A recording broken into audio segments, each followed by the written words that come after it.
You are listening to the Horse Radio Network, part of the Equine Network family. What a beautiful day for horses in the morning.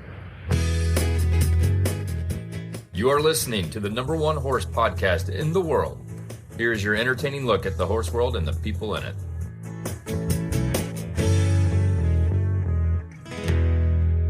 Well, good Monday morning, everybody. I am Glenn the Geek from Ocala, Florida. And I'm Jamie Jennings in Norman, Oklahoma. You're listening to Horses in the Morning on the Horse Radio Network from Monday, March 3rd, episode 3638, brought to you today by WERM Flooring. Good morning, horse people. You have found Horses in the Morning on a Monday. You're in for an amazing horsey week of laughter, learning, and fun with Glenn and Jamie. Well, thank you so much for joining us on this Monday. We have the founder and creator of Ground Control Horseshoes on today. That actually was a topic that came up in the Auditor room, and we thought, well, you know what? I don't know we've ever talked about that here on the show, so we're going to get her on to talk about the benefits of these unique horseshoes. We're also going to take a look at things that horse husbands should know if your horses live at home, plus some equestrian first world problems. And Jamie has some stuff too that we're going to chat about. So we're going to talk about mud today also. So we'll add that to the mix. And then we'll do a quick post show for you before Jamie gets signed off by the doctor on her shoulder. So. Oh my God. It might happen. I rode all weekend, so I have to do my final, hopefully, appointment at the where they tell you you're allowed to ride. No, they won't tell me that, but they re-X-ray. They're not horse people. I don't get it. It's not even a thing. So I went to my last physical therapy and he was like, we can order you 12 more. And I was like, no, I'm good. Hell no. Not even no, hell no. This sucks. I hate this. This place is terrible. I said, Mason, I've really enjoyed getting to know you. I hope I never see you again. So I've got my final check today, and they re-X-ray everything and make sure everything's in the place it's supposed to be. And then Ace is coming home on Thursday. He's been at summer camp with a friend of mine up in Tulsa. So I'm really excited to get him back. I have been riding Carl all weekend long, and I'm just super happy with him, and I'm ready to let's get on the thoroughbred. Let's do it. So the only thing I could think about was this is one set of x-rays you actually don't have to pay for. Thank God for military insurance. Hey, I wanted to take a minute. I know Ashley brought this up last week, but I wanted to take a minute to talk about my friend Neil. Neil passed away, a little over a week ago now, and very surprising. He was 51 years old. He's a good friend of ours. I've known Neil for 10 or 11 years. He was my first podcasting friend here in Florida. He's the first other podcaster I knew that wasn't involved with Horse Radio Network that I met. And, he was our first editor here, our first outside editor at Horse Radio Network. It was Jennifer and I did all the editing. And then when we met Neil took over editing a lot of the shows for a couple years, actually. He was mostly, though, a video editor. He's the one that did the video on the movie that we were in called The Messengers. That's on YouTube now, by the way. If you search The Messengers, that's a movie about podcasting that was made several years ago that the Horse Radio Network's featured in, and Scooter's even in it, actually. So Neil was the one that did that filming, and I've spent a lot of time with Neil, and I guess it was a heart attack. He was out looking at a car off of Craigslist to buy. He was looking at a pickup truck and passed away right there. So it was rather sudden. He left a beautiful wife and an 11-year-old daughter. Now, there's a story here I got to tell you. He was teaching her, because kids get this stuff, he was teaching her how to edit video. And Neil was like a movie-level editor of video. Well, he was teaching Tally to edit video. Well, the day before he died, they went to a car show, and Tally did the filming of him for his YouTube channel. He had a YouTube channel on cars. And Neil did the whole thing, walking around, talking about the cars and interviewing people, and Tally recorded it all. Well, Tally, in his honor, wanted to make sure it got edited. So here we are, a couple days after her dad passes away, she finished the edit and posted it on YouTube. And let me tell you, it looks like a professional edit.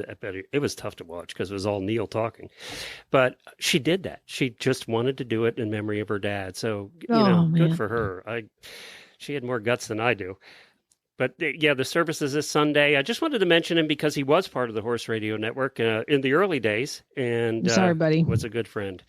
All right, let's do some daily Whinnies.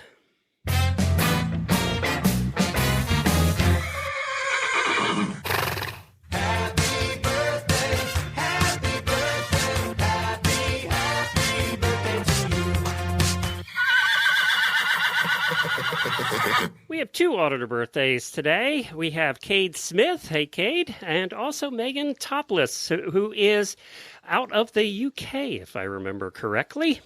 For some reason, I remember the ones that are not in the United States. I don't know why. They just stick out because they post about stuff that you think, oh, wow, it's different here. So that's why I remember, I think. Or it's not so different. Right, exactly.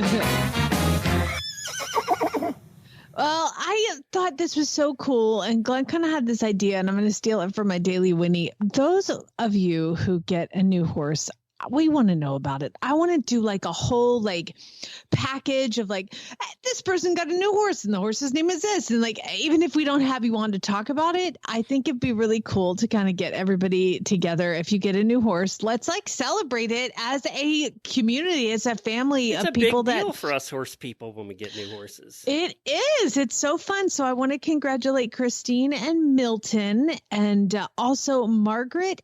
Oh my God. You're going to hear from Margaret in our Equestrian First World Problems, but she just got a new horse. So we'll tell you more about that coming up.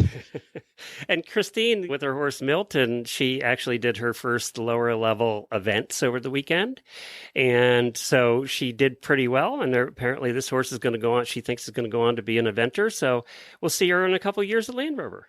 No pressure. Kentucky. Christine. Yeah. I think it's Defender, then Kentucky. I don't know. We'll see in Kentucky. Yeah, that's right. What are we calling it this year? I'm just going to call it, it's so weird. It's the Defender now, but I think I should call it Kentucky. It's really hard not to call it Rolex. I mean, it's my whole life. Well, plus it keeps changing every year now. So it's I know. Can we just call it by Kentucky? That'd be great. The competitors call it Kentucky. All right, we're calling it a Kentucky then. We'll stick with that. We'll go with that. Well, I think today's a day of bad weather for you, right? Oh my gosh, I'm like all over the South. So it was beautiful, all Saturday, and then Sunday we had to get them all up last night for some rain. Not too bad. They had predicted it was going to be tremendously, a whole lot last night, and really nothing happened. So they've saved it all up for tonight. And the really fun part is we'll probably have to get in the shelter. And the cool part is it's about from 2 to 4 a.m. So that should be cool. Hey, kids. Why is that always wake up at night? Oh, my God. Hurricanes come at night. Tornadoes come at night. It doesn't. Come at night. It's not supposed to. It's supposed to be in the afternoon. I'm sorry. I have a complaint to lodge with whoever's in charge of all of this because I really don't want to be involved in it. So I told Anna, I was like, we're going to have to bring all the horses in, get stalls cleaned, get everything done and get everything ready because we may have to go we're bringing the horses in because of lightning and hail. I don't know if we'll have any tornadoes or anything like that. We might not. We probably won't have that, but lightning and hail is enough to make me bring all the horses in. How bad hail is, right? Last year. Yeah. We still haven't got our roof replaced from that. So we'll just make sure we double get it. Well, then after all these storms go through, you're going to have mud. And I saw a conversation on the Auditor page about mud grids, about the plasticky things that you put down to keep the mud from getting so deep, and usually outside your gates or your barn or stuff. And I didn't know you had them. So the mud issue, walking out of my stalls open up to the pasture and the rain comes down. We have gutters on the barn, but it doesn't matter. Once it rains, it just all pools right there because that's where the horses walk out and in and out and in. So it's like a little pond. So I was always having to step out of the barn into a puddle and I just hated it. And I started looking around at options. And I mean, there were options of get screenings and get this and get that. And all of it required a massive amount of prep work and tractor work. And then I believe it was Alicia who told me about the mud grids. And I'd never heard of a mud grid. And so basically That's what Alicia it is from the Humble Hoof podcast. I believe so. Yeah, I could be wrong. And if it wasn't her and it was you, send me an angry email. Yeah, I know that she advertised for them for a while. Yeah, it was a couple years ago. So anyway, they're about 16 inches by 16 inches. They're squares and they have these little like kind of like teeth on the end. And basically it's a grid and you just set it down on the mud and then you put the next one right next to it and kind of like it doesn't interlock, but they like lay over each other. So they kind of lock without having to do a whole lot of work. Like you don't have to hammer anything. I mean, you have to make sure the ground is flat. That's about the only thing. So we had to add a little dirt where like the horses had made a little like a pond coming out of their stalls. But we put them on the backside of our barn and then at the gates that we go through all the time with the horses. And it was just Saturday. I was looking at the grids because I was like trying to figure out which one it is because this post had come up. And Chad was like, are you looking at the grids? Because we still have some left over because they sell just like a pallet of them and they come to you and you just put them down wherever you want. So we still have probably 10 grids left that we're going to use like as needed. Oh, look, let's put some here. But they're these big mud grids. Chad said that he was like, that's the best investment we've made on this whole entire farm. Really? Because it's amazing. And so in the summer, they have little holes in them. The grass kind of grew up through them. So you go out and you're not slipping on it because the grass kind of come up. Bermuda finds its way through anything. And it is amazing. And he's like, this is the best investment we made on the whole farm. I'm so glad you found that. You did that. And we love them. So if you have mud problems, there's a ton of different ones. And yes, they are not cheap, but you know what? Marching towards death. Don't walk in the mud. Mudcontrolgrid.ca is where I got them. They're called Han Mud Grids. Again, not a sponsor, not an advertisement. And I paid full price for them. Didn't get a discount. Not telling you anything because I have to. I just want to tell you that's the one I use, Han Mud Grids. So the auditor, highly recommend. The question was, are they worth it? So your answer is yes. Yeah. Chad's like, this is the best investment we made on the whole farm. Now, I tend to disagree because I think, yes, the mud grids are great, but I love my worm flooring in the barn aisle. So I'm sorry, that is my favorite part of the whole barn. And again, I know I seem bougie and everything, but again, I've kind of lost my mind as far as like getting things I want, watching everything with my mom and all of it. I was just like, you know what? I want it. We're going to get it. We can afford it. We're going to get it. So it's not like I'm taking out loans for this stuff. Okay. But let me just tell you, the worm flooring in my barn aisle was so great. It's like my farrier says, it's hugging your feet. So keep in mind that worm flooring, and they are a sponsor now, but they weren't a sponsor until I actually found them and bought them. So again, we're paying for all this stuff here. Worm flooring, it's a sealed system, easy to clean and maintain. You don't have to scrub your floors. You don't have to move mats. It's slip resistant. I just actually, to clean it, I just take the blower and blow it out. And because it's kind of hard to sweep because it's sticky, which is a nice part about it. It's kind of hard to, not sticky, but like grippy. And so it's hard to sweep. So I just blow it into a pile and then I just put it in my little dustpan and flick it back in the stall and then blow the rest of it out. So I love it. Wormflooring.com, WERM. And I know this was not the ad that I was supposed to read, but I just got overly excited about it. So, because I love it so much. WERMflooring.com to learn more. And it's the lasting solution for a beautiful floor for your barn, trailer, and more. Well, Taylor posted in the Auditor, and the auditors gave us all our content for today's show. I know, right? Like, this is great. So thank you for that. We appreciate it. So Taylor posted in there a picture of her husband, and we've talked to her husband and Taylor here recently, and he had lead rope, and he had the lead rope wrapped around his hand like several times with the lead rope. And she said she felt like we needed a list of basic rules for horse husbands, and I kind of changed it a little, their conversation today, to what are the things that if you have your horses at home. If it's at a boarding facility, maybe some of these don't apply. But if you have your horses at home, there are certain things I believe as a horse husband, I believe horse husbands should know how to do.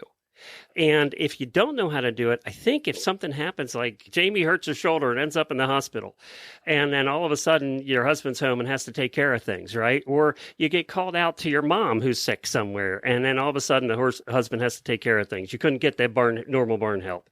I think there's a certain list of things that husbands should be trained to do, whether they want to or not, just for safety's sake for them, for the horses, and for emergencies too. that emergency where the fire's coming and we have to evacuate all the horses, or, any of those things. I just think there are some things.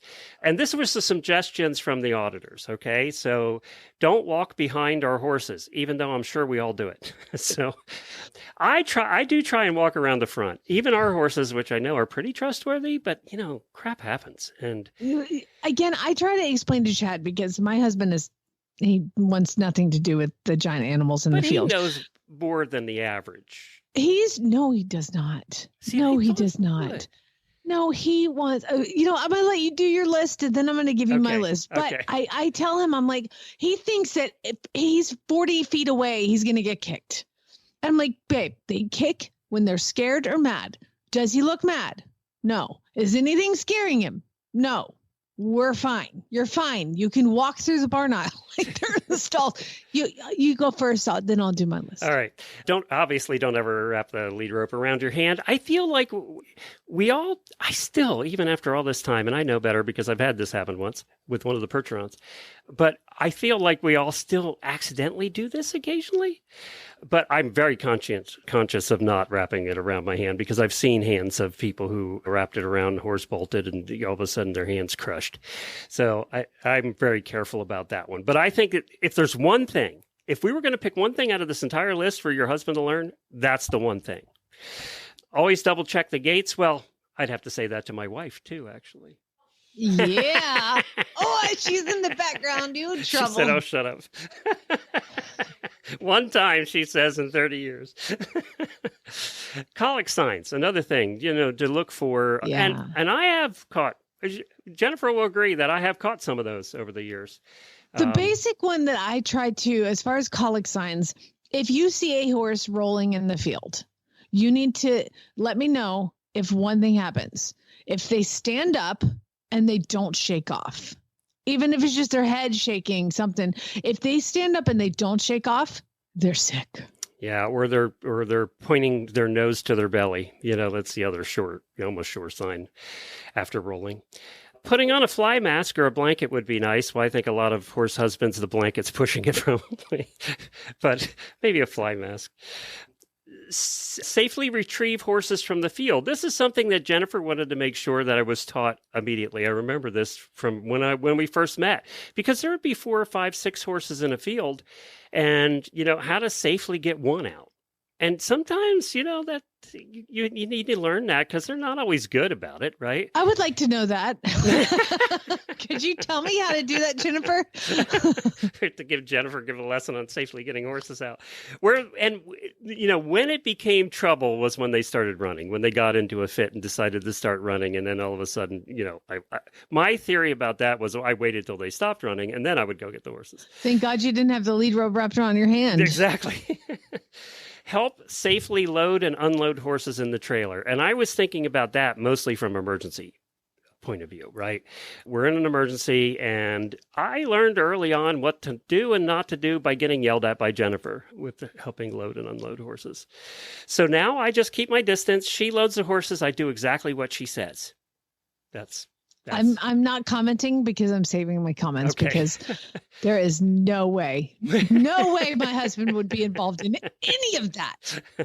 Drive the trailer safely. I kind of think that the husband should know how to drive the trailer safely in case he had to at some point. Wipes away. That I can get Chad to do. He's great at driving the trailer now. I taught him how to drive, how to back it up and everything. And he was a pilot. He doesn't do the turns at 90 miles an hour and stuff like that. Oh, I have a thing. I'll put my foot on the dashboard. You're going too fast. Mix the feed for meals, right? Know how to... That's a funny one. Huh? Who are these spoiled ass wives whose husbands know all this? Good Lord. Okay, keep going. What else you got? All right. Well, yeah, that was pretty much my list of things that I think that. No. There's one more on this list that you put down. Go ahead, read what that is. Oh, well, this kind of goes along with the colic. Is it, kind of determine if a horse is off.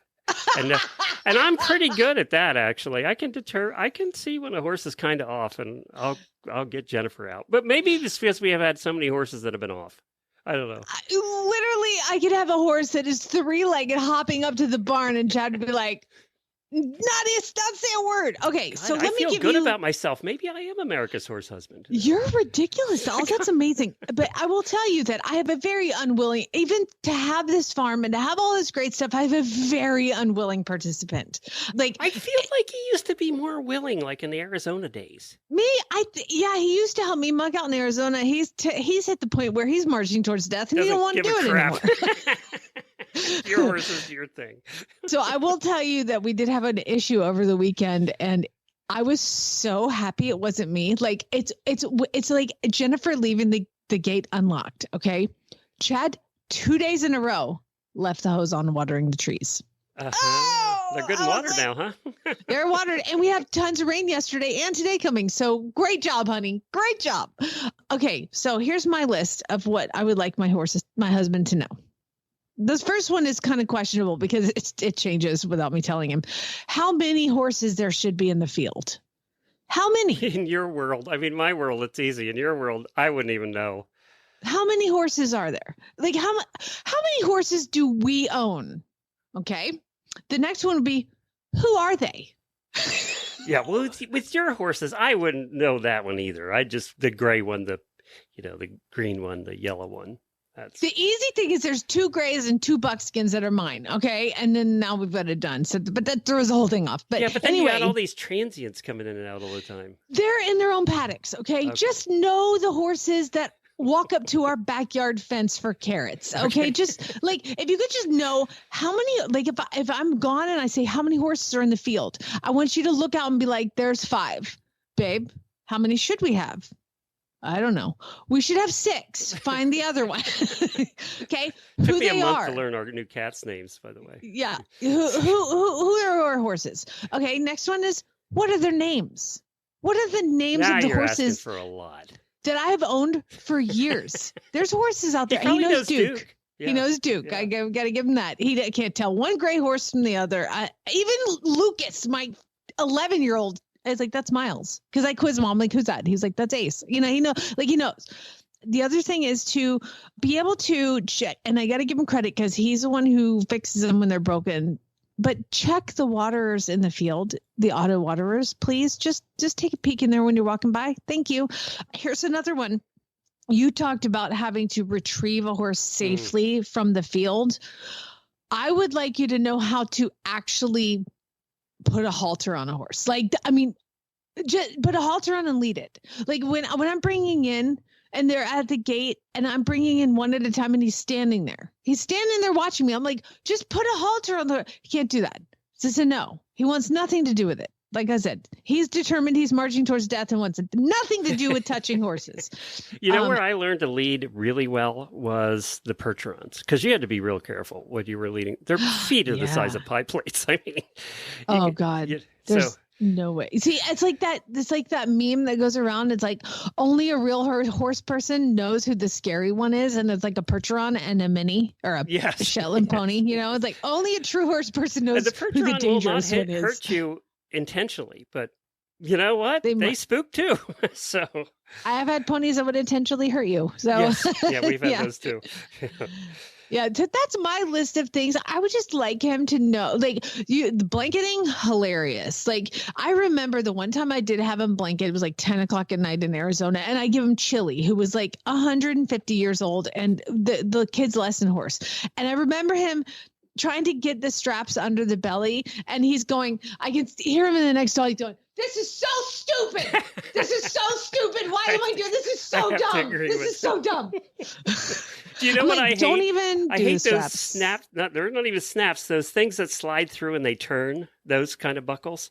Where I hate those with a passion. I just can't do them for some reason. I hate them.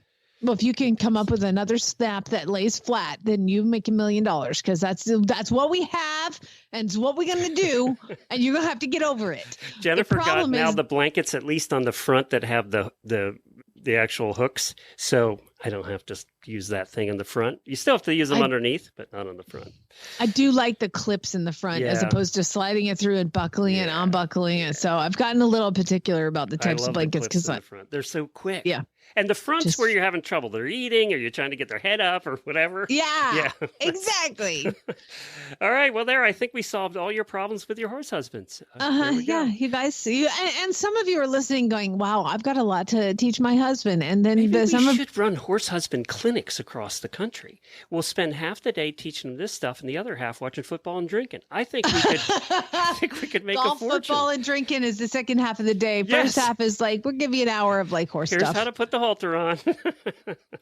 But some of you are listening to this going, wow, my husband is so much better than Jamie's. And that's okay. We all have our own strengths. By That's God, true. he can hit a driver. He's really good at that. All right, let's go to our guest today. We have Kristy McNelly. She's coming on. She's the founder and creator of Ground Control Horseshoes. She's also an artist and has done some fun things in life. So we're going to talk to her about these horseshoes. I know some of you had questions about them, so we're going to find out about them next. Well, Kristy, thanks for joining us today. We really appreciate it. Well, thanks for having me. I'm so happy to be here. What part of the country are you living in? Well, I live in the central Texas Hill Country, but I'm originally from Michigan. Okay, well, that's a long way from home then. Yeah. It's a lot warmer too. So Kristy, you're here because we had a conversation going in our superfan group about the ground control horseshoes. And I don't know why, but we neither one of us had ever heard of them, and I know you've been around a while. So we thought, well, we got to Right. get you on and answer some of the listener questions that they had about the horseshoes. First of all, what are they? Well, urethane is a type of plastic, and if anyone's familiar with a skateboard wheel, it's a similar material that they are made out of. And so they're flexible, but they're very durable. So it's kind of a rigid flexibility. So it's able to withstand the weight of 1,000-pound horse across, a road that has some where the traction is needed, Mm-hmm. and it won't wear down, where just a rubber would wear down, but the polyurethane will not. And how are they hooked to the foot? Most people nail them on. You can also use drywall screws and a drill, Really? and that's actually my preferred method. I've been doing that for about 24 years. Why does that give me the heebie-jeebies? I don't know. I don't know. I think it's giving you the heebie-jeebies because you're thinking of it going into a sensitive part of the hoof, and Yeah. it's not. You're actually drilling into the part of the hoof that they don't feel. And if you're doing it in the wrong spot, the horse is going to feel it. So that's why it's really important to, when you put on a horseshoe, whether it be nails or drywall screws, that it goes just outside of the white line and exits the hoof wall in just the right area. So I recommend using a professional farrier. And if you're not skilled at putting on a shoe, definitely use a professional farrier. So is the main reason for using them traction then? Well, it's several reasons. The reason I designed them was I had a horse named Hickory. This is years ago. Grew up with this horse being bred by a standardbred, one of my dad's race horses, to an Appaloosa. And I brought him down to Texas with me, and we were just out in the pasture playing one day, and he cut his suspensory ligament. And so he was very lame, and I needed something to give him more comfort and also some traction when I drive him or ride him on the roads or on the trails. And my brother, John, is a plastics engineer. And so I asked him, I said, what can I do to come up with a shoe that could make my own horse more comfortable?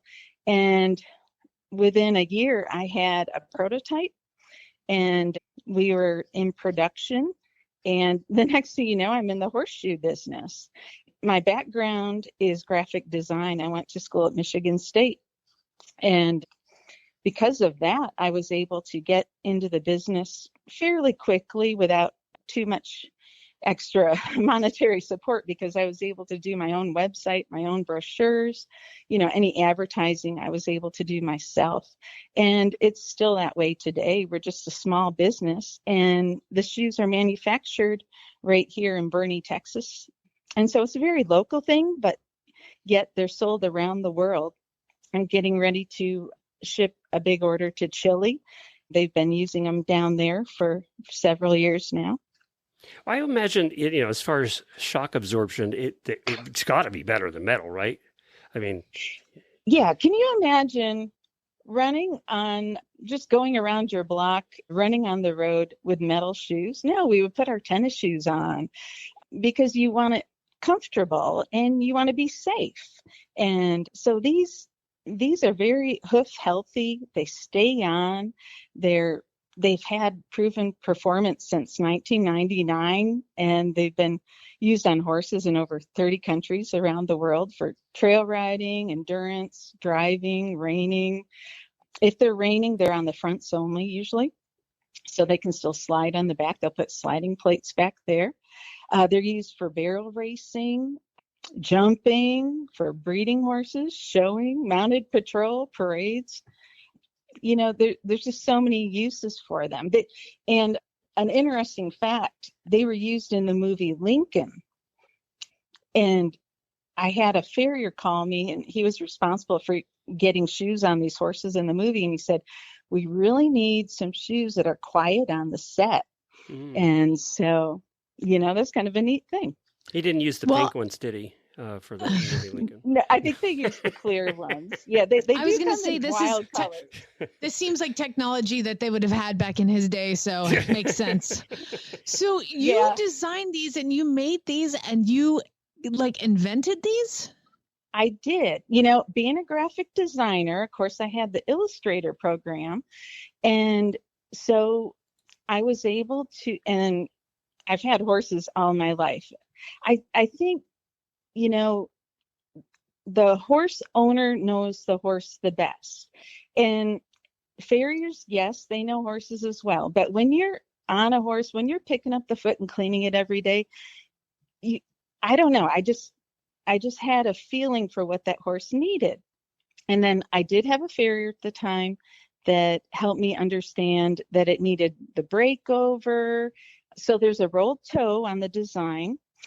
I also understood that I didn't want the nail head to be the first thing contacting the ground. I wanted the nail head to be recessed. So you'll see in our design that there's a recessed nail channel.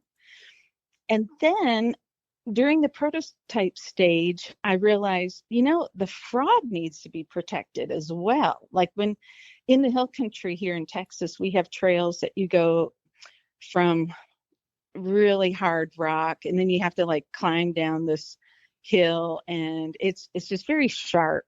And so the frog protector goes up the middle of the shoe, but it still allows the hoof to breathe. So I designed it on the computer. My brother John, helped me get the mold made, and originally the mold was made in Michigan, and then we had it shipped down to Texas.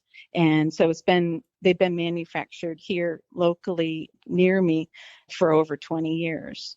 Now, I realize it's, obviously I'm a driver too, and I could definitely see a use for this rather than putting borium on metal shoes. I can see a use for these for sure. How long do they last compared to metal shoes? And I realize it depends on, what people are doing with them. Right. So what I usually say is you can get at least one reset out of them. Now, several of the customers over the years have gotten 4 resets sometimes. If you're on soft ground and not doing much on hard surface, I can see that. Yeah. Yeah. Or if you just have a lame horse out in the pasture, you're not doing much with it, just needs protection and support, then you can get probably more resets. Now, the Amish community, they're on the road and they're going, up to 20 miles per day. They will not get a reset out of them, but they do like to use them. What? Hold on, this is way too much technology for Amish people. Hold on, I lived with the Amish. That's crazy. Yeah. In fact, when we go to these big horse shows. We were up in Madison, Wisconsin last year, and the Amish would come to our booth, and they were just so interested in the technology. And one of the reasons they get pressure from their county commissioners about metal shoes and drill tech on the roads damaging. Yeah, the definitely. I grew up in Lancaster County, Pennsylvania, and that was always an issue: is the roads getting chewed up by the metal shoes and the borium they put on the shoes. Right. Yeah. Right. So this is a solution. Yeah, I can see that. I have a question though. Yeah. I have a question because I'm looking at the design and what it is. And you have really fun colors of these like polyurethane, like little footies that go on the bottom of the horse's foot. It's really, really cool. So when I'm watching my farrier put shoes on, they're constantly changing the shape of the shoes, like nailing here and there to fit the horse's foot. How does that work when you're fitting this onto your horse? That's a great question. So my shoes come in 5 sizes. The smallest one is a triple lot and the largest one is a size 2. I don't make the draft horse sizes and I don't make the miniature horse sizes, but if you can find a size that will fit your horse, you start there. And I have a sizing chart on my website at plastichorseshoes.com. And what you would do is line up that chart with your horse's hoof and determine where the outside edge of the hoof lines up. And then you would order that size. Then what the farrier would do is line up the shoe and nail on the shoe to the hoof. And then with the hoof trimmers, trim off the excess usually off the back. Oh, after it's on the foot. Yeah. And then a hoof rasp off the edges, but you leave a little bit extending because you want the hoof expansion. So you wouldn't trim it right to the edge of the hoof, just allow a little bit extra. And you can, some farriers customize it. You can sometimes they use a heat gun and get another little area for a nail to go, or maybe they don't like the lip on the toe, they can file that off. It's kind of customizable, but there's no anvil involved. You don't shape the shoe like you would a metal shoe.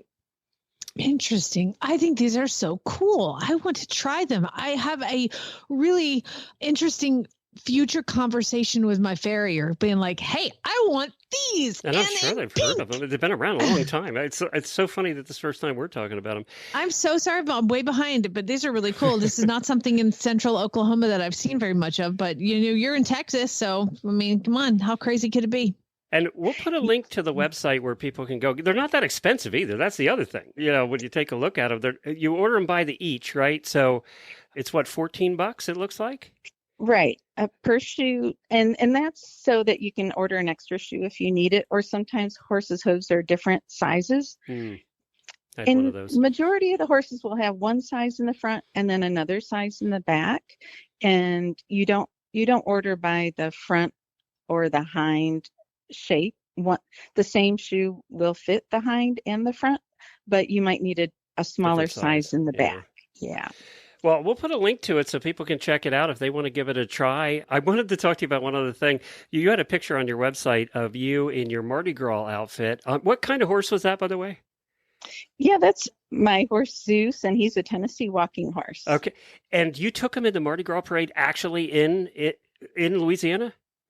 Well, no, this was in Bandera, Texas. We have Mardi Gras parades here too, but there are horse riders at the Louisiana parade, and they're mounted and they wear these outfits that, what is that lady's name? Where they look like a naked horse rider. Oh, yes, yes. Godiva. Yeah, Lady Godiva. Yeah. Well, they've been ordering shoes through their farrier, and the farrier calls me every year to get the shoes, but it is just wonderful. But so many of those riders use them for that. Can you imagine? You got to have a horse that can put up with anything to do a Mardi Gras parade. I mean, anything. Right. Oh, my God. I love your outfit. I'm going to post that as the show notes picture for today because I love the outfit. So yeah, that was great. And one other thing, we're going to Equifest of Kansas, March 21st through 23rd, and that's in Salina, Kansas. And I'm also an oil painter, and they selected my artwork to be on their program cover. Oh, wow. And yeah, and so the lady there called me and she said, we would love for you to come up and have your art booth at Equifest. And I said, well, I also designed these ground control horseshoes. Could I buy a booth to have right next to me? And she said, of course. So we're going to have 2 booths there this year. Where can we find your artwork? I have a website, KristyMcNelly.com. Okay. And I'm also on Instagram with that Kristy McNelly Art, I think is the page for that. I will put a link to that as well. And anybody in Kansas that's heading out there, check both booths out when you're there. Kristy, thanks for joining us. Appreciate it. I appreciate it. Thank you. Okay, I just texted my farrier. I'm like, groundcontrolhorseshoes.com. What do you know? And can we do it? Well, I think I might have that domain too, but plastichorseshoes.com is my go-to domain for that. Plastichorseshoes.com. Right. Yeah. Okay. But I think ground control horseshoes might do that too. I'm not It sure. does. It does. Oh, Because that's what great. I'm on right now. Good. Oh, I'm just looking at your art. It's incredible. Thank you. I'm really trying to level up my game with that. Artwork. Some of these is something... harness horses are just. Oh my God. What? This woman is amazing. The Spanish horses. I love those too. The harness horses come from my trips that I go to Mackinac Island. Oh, yeah. I don't know if you've ever heard of that. Yeah. We've had them on the show many times. Oh, okay. So I love painting images from Mackinac Island, and that was a 3-horse hitch that they have. It's one of the largest carriages in the world. It can hold so many people. Okay, your other paintings are good, but your horse paintings are they're exceptional. They really are. Well, good Lord, this is ridiculous. I didn't know about this part, so we'll put a link to this as well. She also sells prints in there. You can get the prints right off the website. Well, again, Thank you for joining us. Really appreciate it, Kristy. Thank you so much. All right, bye-bye. All right, bye-bye. Bye. Well, there you go. Wow, these oil paintings are amazing. The harness horses are, especially with the collars and everything, they're really good. Look at the second page. It's called Hitched at Seabiscuit Cafe. I don't know where that is, but I want that one. It's 2 gray horses hitched up in front of looks like a pub you go into called Sea. Oh, I want all these things. Okay. Now you got to get horseshoes and paintings. This show's costing you money again. It really is. It really is. I found Seabiscuit Cafe. It's on Mackinac Island. Okay. Everybody's yelling at me. I want to go to there someday. We have to go to there. Yeah. All right. Well, when it comes to equine health, Cosequin Joint Health Supplement didn't just enter the arena. They built it. World-renowned riders like Philip Dutton, Will Coleman, and Julie Goodnight all trust Cosequin for their horses.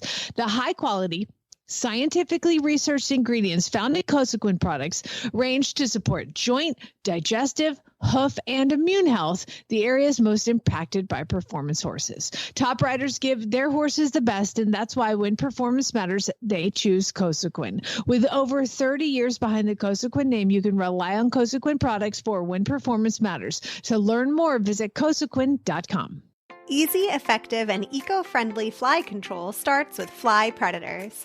Fly Predators are the organic, natural way to dramatically minimize your fly problem.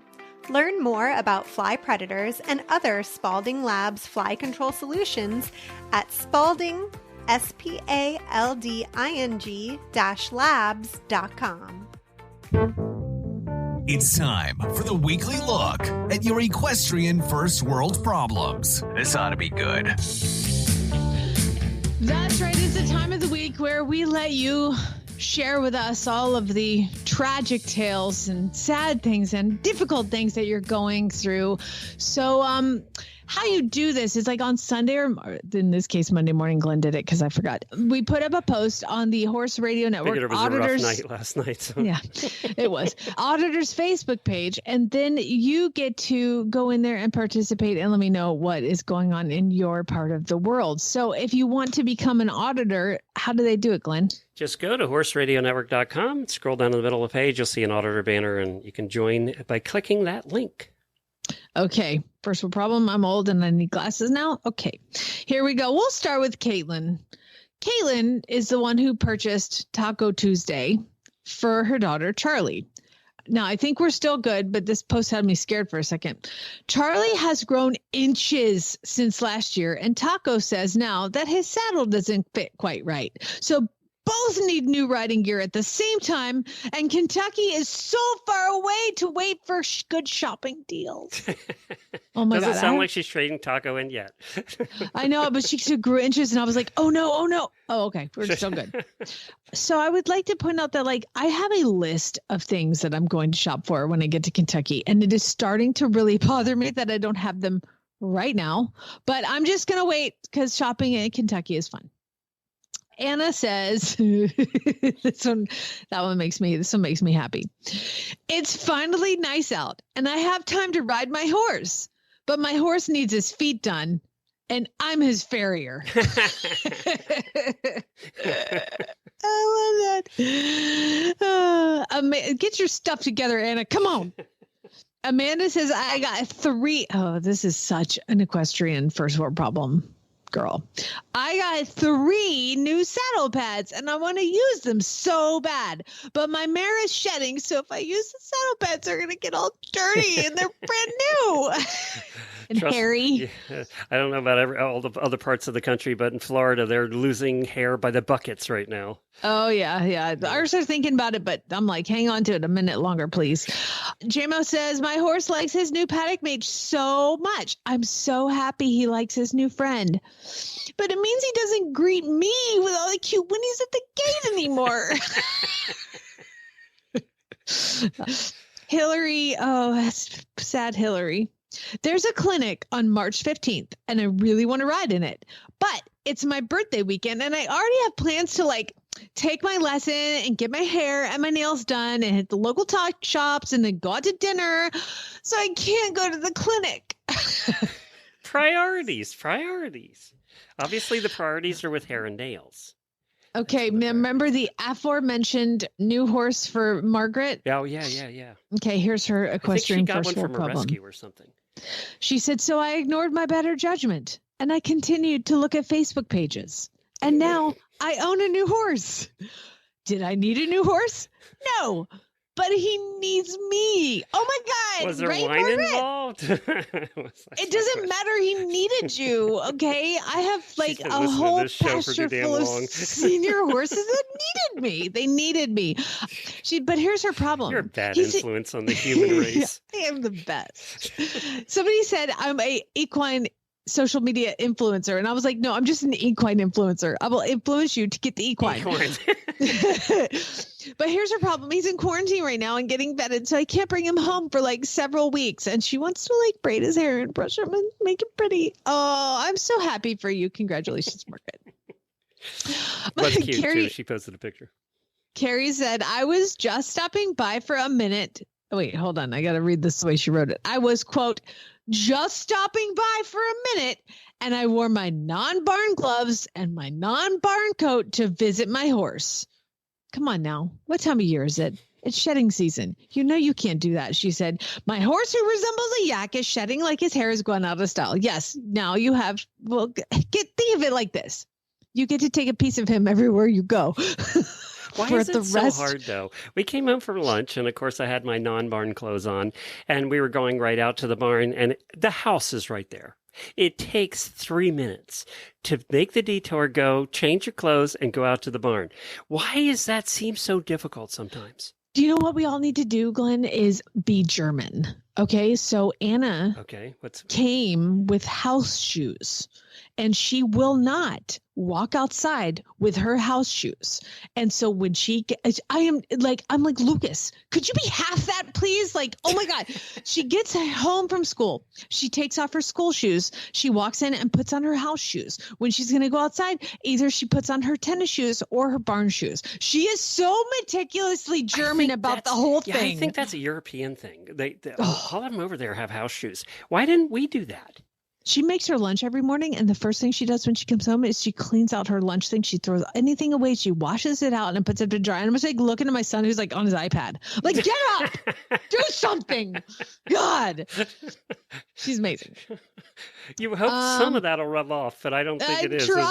I'm trying. Oh, you know what I did do for them? Because both of them, having 2 children in the house and me and my husband, the amount of glasses, drinking glasses, I'm doing like a load every day. So I came up with an idea. You know those little like toppers for wine glasses? They're like little like plastic things you put on top of your wine glass to identify your wine glass from other people's. Keep the flies out. No, it's just like a little thing that goes on the side. Like you can. Oh, yes, yes.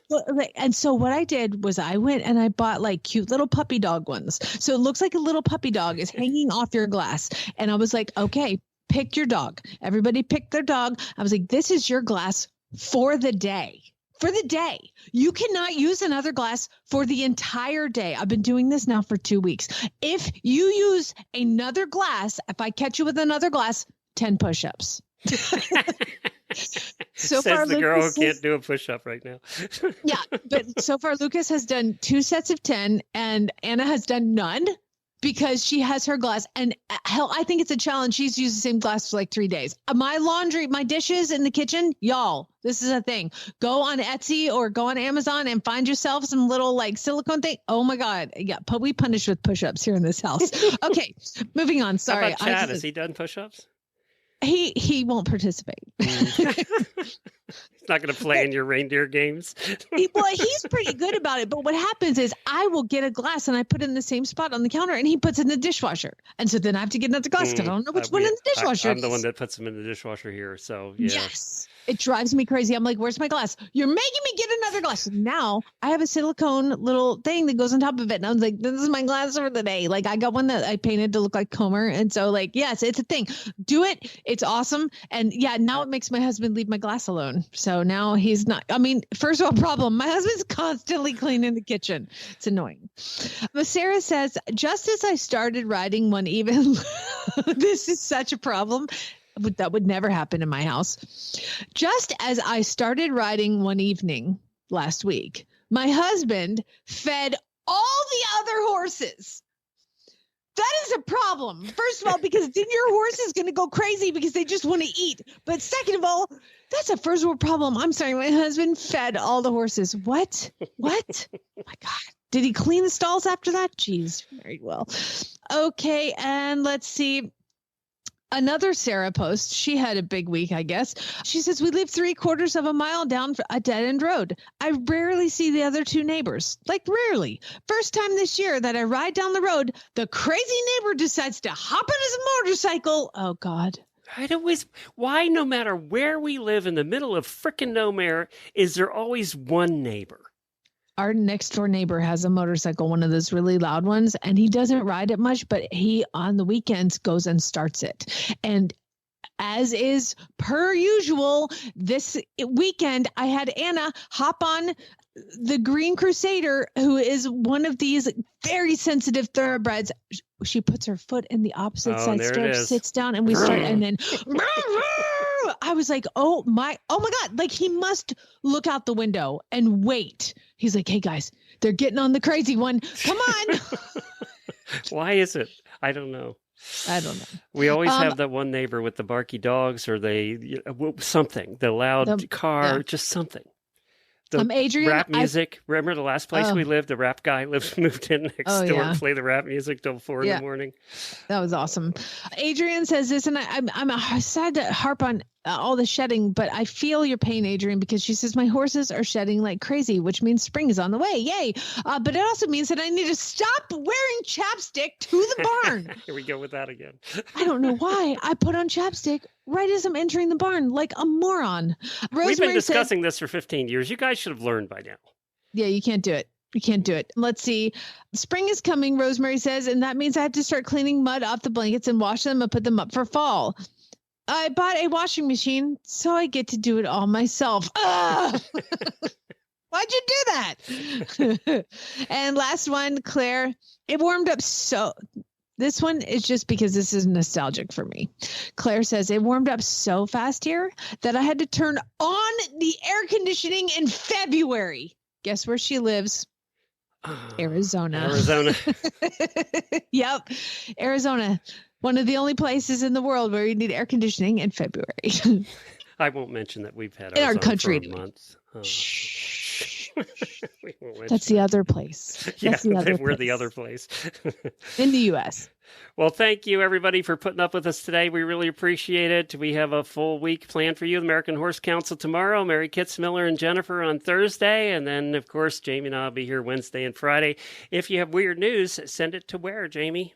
Send it to weirdnews@horseradionetwork.com. All right, we're going to end with our meme of the day. Saw this one over the weekend. Taxident. Buying a new saddle, a gorgeous pair of Ariat boots, or the perfect headstall for your horse by mistake. It was a taxident. Jennifer's had a lot of taxidents since this new horse came home, I noticed. There's been some taxidents. She was out having taxidents this weekend, actually. You know what? That is no taxident. Nope. She fully intended on doing that. Hang on, auditors. We'll hang her out with you for a minute or two.